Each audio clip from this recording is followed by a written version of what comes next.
أعوذ بالله من الشيطان الرجيم. وَلِلَّهِ الْأَسْمَاءُ الْحُسْنَى فَادْعُوهُ بِهَا وَذَرُوا الَّذِينَ يُلْحِدُونَ فِي أَسْمَائِهِ سَيُجْزَوْنَ مَا كَانُوا يَعْمَلُونَ. السلام علیکم ورحمۃ اللہ وبرکاتہ. الحمد للہ رب العالمین والعاقبۃ للمتقین ولا عدوان الا علی الظالمین والصلاة والسلام على امام الانبیاء والمرسلین نبینا محمد وعلى آلہ وصحبہ اجمعین ومن تبعهم باحسان الى یوم الدین.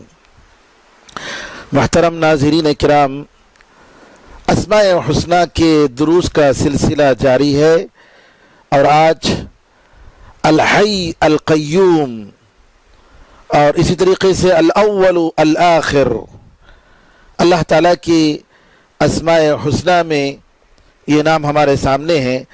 سب سے پہلے الحی، الحی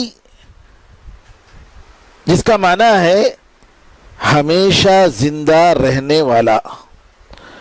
قرآن کریم میں اللہ تعالیٰ نے 5 مرتبہ الحی کا ذکر کیا ہے. اللہ لا الہ الا هو الحی القیوم، اللہ جس کے سوا معبود برحق کوئی نہیں، وہ ہمیشہ زندہ رہنے والا ہے اور ساری کائنات کا سنبھالنے والا ہے، ساری کائنات کو تھامے ہوئے ہے. اور نبی کریم صلی اللہ علیہ وسلم سے بھی حدیثوں میں یہ نام آتا ہے، یا حی یا قیوم برحمتک استغیث، اے حی اے قیوم، میں تیرے رحمت کا واسطہ دے کر تجھ سے میں مدد مانگتا ہوں. اللہ کے بارے میں جب الحی کہتے ہیں تو اس کا مطلب یہ ہوا کہ وہ اللہ ہمیشہ زندہ ہے، باقی رہنے والا ہے، کبھی اس کو موت اور فنا نہیں آئے گی، اور نہ ہی اس کو اونگ آئے گی، نہ نیند آئے گی. اللہ کے علاوہ جتنے مخلوقات ہیں، جتنے جھوٹے خدائیں ہیں، وہ سب کے سب ختم ہونے والے ہیں، وہ سب فنا ہونے والے ہیں. کل من علیہا فان ویبقى وجہ ربک ذو الجلال والاکرام. اس کائنات میں جو بھی ہے وہ سب ختم ہونے والے ہیں، اور تیرے عزت والے ذوالجلال پروردگار کا چہرہ باقی رہ جائے گا، یعنی اس کی ذات باقی رہ جائے گی. تو اللہ تعالیٰ صرف اکیلا ہمیشہ رہنے والا ہے. حدیث میں آتا ہے، نبی کریم صلی اللہ علیہ وسلم فرماتے ہیں، ان اللہ لا ینام، بے شک اللہ تعالیٰ سوتا نہیں ہے، ولا ينبغي له ان ینام، اور نہ ہی اس کے لیے لائق اور سزاوار ہے کہ وہ سوئے. اور الحی کا مطلب یہ ہے کہ ہمیشہ زندہ رہنے والا، کہ وہ اپنی مرضی کے مطابق کرنے والا ہے، جو چاہے وہ کرتا ہے، اس کے ارادوں کو کوئی کینسل کرنے والا نہیں، اس کے پلاننگوں کو کوئی فیل کرنے والا نہیں. علامہ ابن قیم رحمۃ اللہ علیہ فرماتے ہیں، اللہ تعالیٰ کی جو زندگی ہے یہ سب سے مکمل زندگی ہے، سب سے پرفیکٹ زندگی ہے. اور اس زندگی کا مطلب یہ ہے کہ اس کمال کے ساری صفتیں اس کے اندر موجود ہیں، پرفیکٹنس کے ساری صفتیں اس کے اندر موجود ہیں، اور اس کے خلاف جتنی چیزیں ہیں ان ساری چیزوں سے اللہ تعالیٰ بری ہے. اور اس کی ہمیشہ کی زندگی کا تقاضا یہ ہے کہ وہ جو چاہے کرتا ہے، جو چاہے کرتا ہے. عمل اور فعل اس کا لازمی حصہ ہے، کیونکہ میت جو مردہ ہے وہ کچھ نہیں کر سکتا، لیکن جو زندہ ہے وہ کرتا ہے. اور ہمیشہ رہنے والا اللہ تعالیٰ فعال لما یرید، وہ جو چاہے کرنے والا ہے. امام بخاری رحمۃ اللہ علیہ اپنی کتاب خلق افعال العباد میں نعیم بن حماد الخزاعی رحمۃ اللہ علیہ کا قول نقل کرتے ہیں. آپ نے فرمایا، الحی هو الفعال، ہمیشہ زندہ رہنے والا وہی ہے جو ہمیشہ کام کرتا ہے. وکل حی فعال، اور ہر حی اور زندہ رہنے والا کام کرنے والا ہے، عمل کرنے والا ہے. فلا فرق بین الحی والمیت الا بالفعل والشعور، زندہ اور مردے کے درمیان جو فرق ہے وہ عمل اور شعور اور احساس سے ہے. مردے میں کوئی احساس نہیں، کوئی حرکت نہیں، اور زندہ عمل کرنے والا اور حرکت کرنے والا ہے. اور اللہ تعالیٰ جو ہمیشہ زندہ رہنے والا ہے، اپنی مرضی کے مطابق جو چاہے وہ کرتا ہے. اللہ تعالیٰ کے اس نام الحی، ہمیشہ زندہ رہنے والا، اس پر ایمان لانے کا تقاضا یہ ہے کہ اللہ تعالیٰ سے ہم محبت کریں، اسی کی وحدانیت کا ہم اقرار کریں، اور یہ ایمان کہ اللہ تعالیٰ ہمیشہ زندہ ہے مومن کے دل میں پریشانی کے موقع پر ایک قسم کی خوشی کو پیدا کر دیتا ہے، ایک قسم کی راحت کو اور سکون کو پیدا کرتا ہے. علامہ ابن قیم رحمۃ اللہ علیہ فرماتے ہیں کہ مومن کا دل اگر یہ جان لے کہ اللہ تعالیٰ ہمیشہ زندہ رہنے والا ہے تو اس کی وجہ سے ایک لذت اور ایک خوشی پیدا ہوتی ہے، جس کی وجہ سے پریشانیاں دور ہو جاتی ہیں، تکلیفیں دور ہو جاتی ہیں، غم دور ہو جاتا ہے، بیماریاں ختم ہو جاتی ہیں، کیونکہ اس کو احساس ہے کہ میرا اللہ ہمیشہ زندہ رہنے والا ہے، وہ میری حالت کو سنبھالنے والا ہے اور میرے ہر مشکل موقع پر کام آنے والا ہے.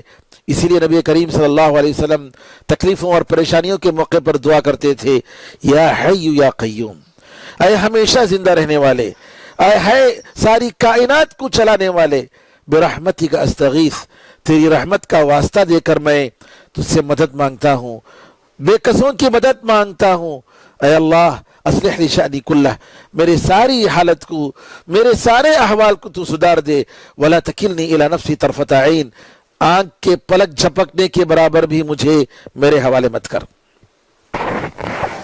اسی لیے بعض علماء اکرام نے الحی القیوم کے بارے میں فرمایا کہ یہ اللہ تعالیٰ کا اسم اعظم ہے کہ اگر کوئی شخص اس کا حوالہ دے کر اللہ سے مانگے تو اللہ تعالیٰ اس کی دعا کو قبول فرماتا ہے.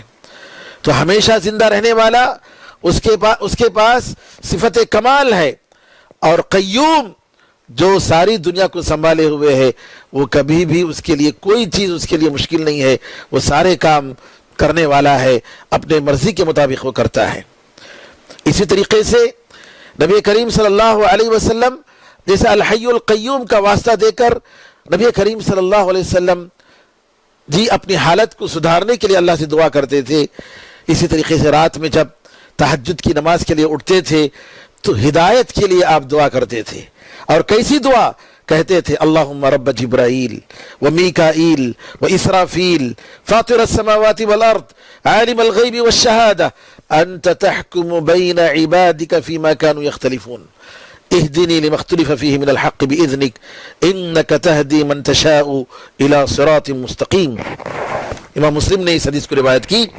نبی کریم صلی اللہ علیہ وسلم دعا کرتے ہوئے کہتے تھے، اے جبرائیل کے پروردگار، میکائیل و اسرافیل کے پروردگار، آسمان و زمین کو پیدا کرنے والے، حاضر اور غیب کو جاننے والے، تو تیرے بندوں کے درمیان جن میں وہ اختلاف کر رہے ہیں تو ہی ان کے درمیان فیصلہ کرنے والا ہے. اے اللہ، جن مسائل میں اختلاف ہوا ہے اس میں جو حق ہے اس کی طرف مجھے ہدایت دے، کیونکہ تو جسے چاہے صراط مستقیم کی طرف ہدایت دیتا ہے. علامہ ابن قیم رحمۃ اللہ علیہ فرماتے ہیں دلوں کی زندگی ہدایت کے ذریعے ہے، روح کی زندگی ہدایت کے ذریعے ہے، اور اللہ تعالیٰ نے زندگیوں کے لیے ان تین فرشتوں کو زندگی دینے کا کام دیا. کیا مطلب؟ جبریل علیہ السلام وحی کے سرداروں اور فرشتوں کے سردار ہیں، وحی جلانے والے، جو وحی جس کے ذریعے مردہ دلوں کو اللہ زندہ کرتا ہے اس کے سردار جبریل امین ہیں. تو ہدایت اور دل کی زندگی اور روح کی زندگی دینے والے جبریل امین، جن کو اللہ نے مکلف کیا جبریل امین کو اس کام کا، اللہ تعالیٰ نے جبریل علیہ السلام کو اس فرشتوں کے وحی کے لانے والے فرشتوں کا سردار بنایا. تو نبی کریم صلی اللہ علیہ وسلم نے فرمایا، اے جبریل کے پروردگار، اے رب جبریل. میکائیل بارش کے فرشتے ہیں، بارش بھیجنے کی ذمہ داری اللہ نے ان کے حوالے کی. تو اللہ تعالیٰ نے، نبی کریم صلی اللہ علیہ وسلم نے میکائیل علیہ السلام کے پروردگار، ان کے نام سے اللہ تعالیٰ کو پکارا۔ اسرافیل سور کو پھونکنے والے، جن کے پھونکنے سے سارے مردے زندہ ہو جائیں گے قیامت کے دن اور اللہ تعالیٰ کے پاس حساب و کتاب کے لیے جمع ہوں گے، تو علامہ ابن قیم رحمۃ اللہ علیہ فرماتے ہیں کہ یہ عظیم فرشتے جن کو اللہ تعالیٰ نے مختلف قسم کی زندگیاں دینے کی ذمہ داری دی، ڈیوٹی دی، ان کے پروردگار کا نام لے کر نبی کریم صلی اللہ علیہ وسلم اللہ تعالیٰ سے ہدایت طلب کرتے تھے۔ دوسری بات، الحی، اللہ تعالیٰ کے اس نام سے جو ہمیں سبق لینا ہے کہ ہم اللہ تعالیٰ پر مکمل طور پر توکل اور بھروسہ کریں۔ اللہ تعالیٰ قرآن میں فرماتا ہے وَتَوَكَّلْ عَلَى الْحَيِّ الَّذِي لَا يَمُوتُ وَسَبِّحْ بِحَمْدِهِ وَكَفَى بِهِ بِذُنُوبِ عِبَادِهِ خَبِيرًا۔ سورہ فرقان آیت نمبر 58 میں فرماتا ہے اس ہمیشہ زندہ رہنے والے پر پورا مکمل بھروسہ کرو جو کبھی مرنے والا نہیں ہے، اس کی تعریف کے ساتھ پاکی بیان کرو، اور وہ اللہ تعالیٰ اپنے بندوں کی گناہوں کے بارے میں خبر رکھنے میں وہ کافی ہے۔ تو اگر کوئی بندہ اپنے پروردگار کے بارے میں یقین کرتا ہے کہ وہ اللہ تعالیٰ مکمل طور پر ہمیشہ کے لیے وہ زندہ ہے، تو یہ ایمان اللہ تعالیٰ پر بھروسہ کرنے پر ابھارتا ہے۔ ساری چیزوں میں اللہ پر بھروسہ، اور اللہ کے علاوہ جتنے کمزور مخلوق ہیں ان پر بھروسہ کرنے کو چھوڑ دیتا ہے، ان سے بے نیاز ہو جاتا ہے، اور سب سے زیادہ توکل اور بھروسہ اللہ تعالیٰ پر کرنے کے لیے جس چیز میں ہمیں ضرورت ہے وہ اللہ تعالیٰ پر ایمان میں مضبوطی، کہ اللہ تعالیٰ ہمیں راسخ ایمان عطا فرمائے، مضبوط ایمان عطا فرمائے، ایمان میں مضبوطی عطا فرمائے، ثابت قدمی عطا فرمائے، اور کبھی بھی ہم ایمان سے، اس کی عبادت سے، اس کی توحید سے، اس کی طاعت سے کبھی بھی ہم نہ ہٹیں۔ اس پر بھروسہ کرنے کے لیے اللہ تعالیٰ کی مدد، اور اللہ تعالیٰ پر بھروسہ کرنے کے لیے ہم اللہ تعالیٰ ہی سے مدد مانگیں گے۔ اے اللہ، تجھ پر ہم بھروسہ کرتے ہیں کہ تو ہمیں ثابت قدم رکھے گا، تجھی پر ہم توکل کرتے ہیں کہ تو ہمیشہ ہر موڑ پر ہمارے ایمان کو مضبوط کرے گا، خاص طور پر سکرات کے عالم میں۔ اے اللہ، لا الہ الا اللہ اس کلمہ ثابتہ کی طرف کے ذریعے تو ہمیں ثابت قدم بھی عطا فرمائے گا، ثابت قدم رکھے گا۔ تو یہ بندہ مومن اللہ تعالیٰ پر پورا بھروسہ کرتا ہے، کس مسئلے میں؟ ایمان کے لیے، کیونکہ اللہ تعالیٰ کی توفیق کے بغیر، اللہ تعالیٰ کی ہدایت کے بغیر کوئی شخص ایمان پر ثابت قدم نہیں رکھ سکتا۔ قرآن میں اللہ نے فرمایا وَلَوْلَا أَن ثَبَّتْنَاكَ لَقَدْ كِدتَّ تَرْكَنُ إِلَيْهِ بِشَيْئًا قَلِيلًا۔ اے محمد صلی اللہ علیہ وسلم، اگر ہم آپ کو حق پر ثابت قدم نہ رکھتے تو قریب تھا کہ تم تھوڑا ان کی طرف، کفار کی طرف مائل ہو جاتے۔ اللہ اکبر۔ نبی کریم صلی اللہ علیہ وسلم خود اللہ تعالیٰ کی توفیق، اس کی ثابت قدمی کے بغیر، اس کے ثابت رکھنے کے بغیر نبی کریم صلی اللہ علیہ وسلم حق پر ثابت نہیں رکھ سکتے، تو ہم اور آپ کون ہیں؟ اسی لیے نبی کریم صلی اللہ علیہ وسلم رات میں جو دعا کرتے تھے، ان دعاؤں میں یہ پڑھتے تھے اللہم لک اسلمت وبک آمنت وعلیک توکلت والیک انبت وبک خاصمت۔ اے اللہ، میں تیری طرف میں اپنے آپ کو سونپتا ہوں، اے اللہ میں تجھ پر ایمان لایا ہوں، میں اپنے آپ کو تیرے سرنڈر ہوتا کرتا ہوں، تجھ پر ایمان لایا ہوں، تجھ پر بھروسہ کرتا ہوں، تیری طرف پلٹ کر آیا ہوں، تیرے ذریعے میں لڑتا ہوں۔ اے اللہ، اللہم انی اعوذ بعزتک لا الہ الا انت۔ اے اللہ، تیری عزت اور طاقت کا حوالہ دے کر، اے اللہ میں تجھ سے پناہ مانگتا ہوں، تیرے علاوہ معبود برحق کوئی نہیں۔ اے اللہ، میں پناہ مانگتا ہوں کہ تم مجھے گمراہ کر دے۔ اے اللہ، تو مجھے گمراہ مت کر۔ انت الحی الذی لا یموت، تو وہ ہمیشہ زندہ رہنے والا ہے جو کبھی مرنے والا نہیں ہے۔ والجن والانس یموتون، اور جن اور انسان مرنے والے ہیں۔ تیسری چیز اللہ تعالیٰ کی صفت سے جو ہمیں معلوم ہوتی ہے وہ یہ ہے کہ جب اللہ تعالیٰ ہمیشہ زندہ رہنے والا ہے، اس کے علاوہ ساری چیزیں مرنے والی ہیں، ختم ہونے والی ہیں، تو دنیا پر بھروسہ، دنیا سے دل لگانا، دنیا سے محبت رکھنا ایسی محبت جو اللہ اور اس کے رسول پر غالب ہو، اس کا کوئی فائدہ نہیں، نقصان کے علاوہ کچھ نہیں ہوگا۔ لہٰذا انسان اس دنیا میں زاہد بنے گا، اس دنیا میں پرہیزگار بنے گا، دنیا سے لو نہیں لگائے گا، دنیا سے محبت نہیں کرے گا، ایسی محبت کے جس پر دین پر غالب ہو جائے، نعوذ باللہ۔ جیسا کہ اللہ نے فرمایا وَإِنَّ الدَّارَ الْآخِرَةَ لَهِيَ الْحَيَوَانُ لَوْ كَانُوا يَعْلَمُونَ، کہ آخرت کی زندگی وہی ہمیشہ رہنے والی زندگی ہے، کاش یہ لوگ جانتے۔ دوسری صفت، دوسرا نام اللہ تعالیٰ کے ناموں میں القیوم، کہ اللہ تعالیٰ ساری دنیا کا نظام چلانے والا ہے، ساری کائنات اسی کے اشارے پر چلتی ہے اور وہی سنبھالے ہوئے ہے۔ الحی القیوم، جی قائم کا مطلب کہ جو آدمی کھڑا ہوا ہے، یعنی اللہ تعالیٰ کے بارے میں ہمارا یہ ایمان ہے کہ اللہ تعالیٰ کو کسی نے نہیں کھڑا کیا، بلکہ اللہ تعالیٰ خود سے، اس کی ذات قائم ہے، وہ کسی ذات کی، کسی انسان کی، کسی مخلوق کی محتاج نہیں، اور وہ ذات ساری کائنات کو سنبھالے ہوئے ہے، وہ ہمیشہ باقی رہنے والا ہے، جو ختم نہیں ہونے والا ہے۔ اس کا مطلب یہ ہوا، اس کا تقاضا یہ ہوا کہ ہم کسی قوت پر، کسی طاقت پر، کسی وسیلے پر، کسی ذرائع پر ہم بھروسہ نہ کریں، بھروسہ کریں گے تو اللہ تعالیٰ پر بھروسہ کریں گے۔ ہم محتاج ہیں تو اللہ تعالیٰ کی قیومیت کے جو آثار ہیں وہ ہمیشہ ہمارے اس آنکھوں کے سامنے ہیں، کہ اللہ تعالیٰ آسمان و زمین کو اٹھائے ہوئے ہیں۔ اللہ تعالیٰ فرماتا ہے کہ اگر اللہ تعالیٰ چھوڑ دے تو کون اٹھائے گا؟ کوئی نہیں اٹھا سکتا۔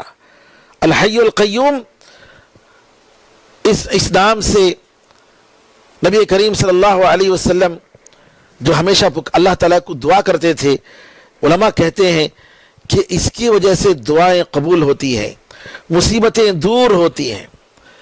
اور اللہ تعالیٰ کے لفظ قیوم، اس کا جو نام قیوم ہے، اس سے ہمارا فرض بنتا ہے کہ ہم ہمیشہ اللہ تعالیٰ سے ڈرتے رہیں۔ کیوں؟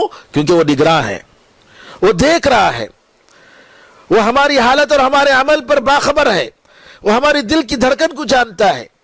تو لہٰذا ہمیشہ ہمیں اللہ تعالیٰ سے خوف کھاتے رہنا چاہیے۔ ان دونوں ناموں کے بعد آئیے الاول الآخر، وہ سب سے پہلا ہے، وہ سب سے آخر میں ہے۔ اس کے ساتھ ایک دو اور نام ہے، الظاہر الباطن، لیکن آج کے درس میں الاول والآخر کے بارے میں بتائیں گے کہ وہ سب سے پہلے ہے اور وہ سب سے بعد میں ہے۔ چاروں نام اللہ تعالیٰ نے ایک ساتھ ایک آیت میں ذکر فرمائے، سورہ حدید آیت نمبر 3 میں، هو الاول والآخر والظاہر والباطن وهو بكل شيء علیم، وہی سب سے پہلے ہے اور وہی سب سے آخر ہے اور وہی سب سے اوپر ہے اور وہی ساری اندر کی چیزوں کا جاننے والا ہے۔ باطن کا مطلب ہر چیز کا، ہر چھپی اور پوشیدہ چیز کا جاننے والا ہے۔ اور نبی کریم صلی اللہ علیہ وسلم دعاؤں میں آپ کہتے تھے اللہم انت الاول فلیس قبلک شیء، اے اللہ تو سب سے پہلا ہے، تجھ سے پہلے کوئی بھی چیز نہیں، وانت الآخر فلیس بعدک شیء، اے اللہ تو سب سے آخر ہے، تیرے بعد کوئی چیز نہیں، وانت الظاہر فلیس فوقک شیء، تو سب سے بلند ہے، سب سے اوپر ہے، تیرے اوپر کوئی چیز نہیں، وانت الباطن فلیس دونک شیء، تو ہر چیز کا جاننے والا ہے، ہر باطن چیز کا جاننے والا ہے اور تجھ سے چھپ کر کوئی چیز نہیں۔ نبی کریم صلی اللہ علیہ وسلم اس طریقے سے اللہ تعالیٰ کو سے دعا کرتے تھے۔ علماء کہتے ہیں، علامہ خطابی رحمۃ اللہ علیہ فرماتے ہیں، الاول کا مطلب یہ ہے کہ ساری چیزوں سے پہلے اللہ تعالیٰ ہے، خالق کائنات، اس نے پیدا کیا، بعد میں ساری چیزیں پیدا ہوئی اللہ تعالیٰ کے حکم سے۔ جی اللہ تعالیٰ سے پہلے یا اللہ کے ساتھ کوئی چیز نہیں تھی۔ جی بعض لوگ جو ہے اللہ تعالیٰ کو قدیم کا مطلب اولڈ، اللہ تعالیٰ کے ناموں میں قدیم یا اولڈ نہیں ہے بلکہ الاول ہے۔ الاول کا مطلب کہ اللہ تعالیٰ سب سے پہلے ہے، اس سے پہلے کوئی چیز نہیں، اور آخر اس کے مقابلے میں کہ سب کے ختم ہونے کے بعد بھی وہ رہے گا، سب ختم ہو جائیں گی لیکن آخر میں اللہ تعالیٰ ضرور باقی رہنے والا ہے۔ ابن قیم رحمۃ اللہ علیہ فرماتے ہیں اللہ تعالیٰ اپنے اول ہونے کے ذریعے ساری چیزوں پر سبقت رکھتا ہے، اس سے پہلے کوئی چیز نہیں، اور آخر ہونے کے ذریعے ساری چیزوں کے بعد بھی وہ رہنے والا ہے، باقی ساری چیزیں ختم ہونے والی ہیں۔ ان دونوں ناموں پر ایمان لانے کا تقاضا یہ ہے کہ آدمی ساری دنیا کے اسباب اور وسائل سے قطع نظر ہو کر اس ایک اللہ تعالیٰ پر بھروسہ کرتا ہے، کیونکہ اسی نے پیدا کیا، وہی بنانے والا ہے، وہی طاقت دینے والا ہے، ساری قوت دینے والا وہی ہے، اس کے بغیر کچھ نہیں۔ تو کس پر بھروسہ کریں گے؟ اسی اللہ تعالیٰ پر۔ تو انسان اللہ تعالیٰ کا محتاج ہے، اور اگر ہم صحیح طریقے سے اول و آخر کے معنی کو پہچانیں گے تو اللہ تعالیٰ کے سامنے اپنی حاجت، اپنی ضرورت اور اپنی فاقہ کشی کو ہم رکھیں گے۔ اے اللہ تو ہی رحم کرنے والا ہے، اے اللہ تو ہی سب کچھ دینے والا ہے، تیرے بغیر ہم کچھ نہیں، تیرا فقیر ہے یہ بندہ، تیرا محتاج ہے یہ بندہ، کسی اور کا نہیں۔ تو اپنی حاجت کو اللہ تعالیٰ کے سامنے رکھے گا، کیونکہ وہ اول ہے جس کے بعد ہی مخلوقات پیدا ہوئے ہیں، اور وہ آخر ہے کہ لوگوں کی سارے اعمال، سارے مقصد، سارے کام وہیں جا کر ختم ہوتے ہیں، اللہ کے بعد کوئی چیز نہیں۔ اور اللہ تعالیٰ جو کہ اول و آخر ہے، تو اس کا مطلب یہ ہوا کہ جیسا کہ علامہ ابن قیم رحمۃ اللہ علیہ فرماتے ہیں الغایات والنہایات کلھا الیہ تنتہی، کہ سارے کام اسی کے پاس ختم ہوتے ہیں۔ وَأَنَّ إِلَىٰ رَبِّكَ الْمُنْتَهَى، سورہ نجم آیت نمبر 42 میں فرماتا ہے کہ تیرے پروردگار کے پاس ہی تمہیں جانا ہے۔ تو ہر انسان کا ٹھکانہ جانا کدھر ہے؟